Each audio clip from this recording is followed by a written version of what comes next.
Working with the Iraqi government, we will expand our efforts beyond protecting our own people and humanitarian missions so that we're hitting ISIL targets as Iraqi forces go on offense. Continuing with this theme, we turn to Syria, where there is no US allied government in power.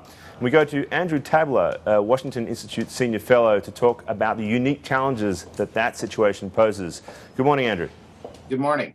So let me just read a tweet that you put out, I think, last night, saying a Barack Obama emphasis on Syrian opposition shows admin expects very long war against ISIS. Talk that through for us, if you don't mind. Where do you? Sure. How much time are we talking about? We're talking about a long time because the Syrian opposition is not ready to take on ISIS anytime soon. It's going to require a lot of training, and that's the reason why should have done this 2 years ago. It's hard to bet on a force that's in transition, so to speak. Right, exactly. Now, how might it work? What are the strategies? What are the options that are available to the US and obviously its allies?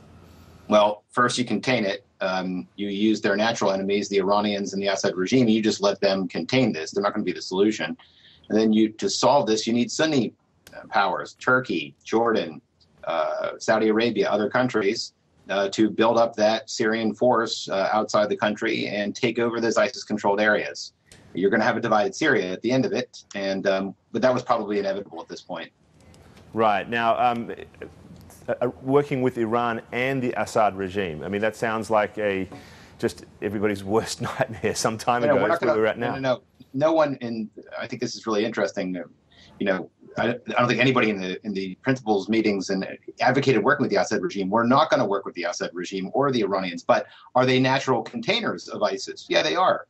As much as the Russians are natural containment power concerning Chechen rebels or other kinds of extremists come out of that area. They're not an ally of the United States. We don't work together, but we do share an enemy. That doesn't mean that you're allies, and it doesn't mean that you share or you help them.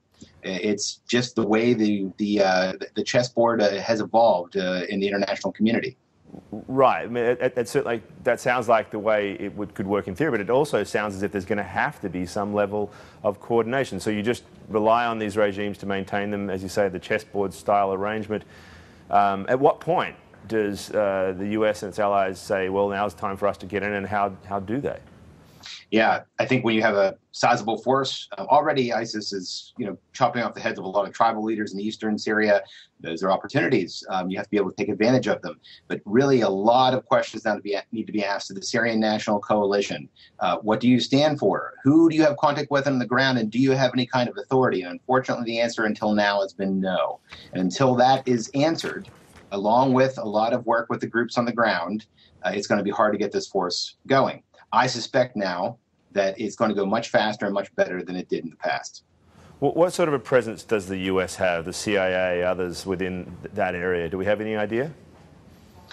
Only from press reports and other. Basically, we have a very sizable covert program. It's called a Title 50 program in the Washington speak, and it's much larger than the Title 10 program, the one that's proposed before Congress. All right, Andrew, thank you very much for your insights.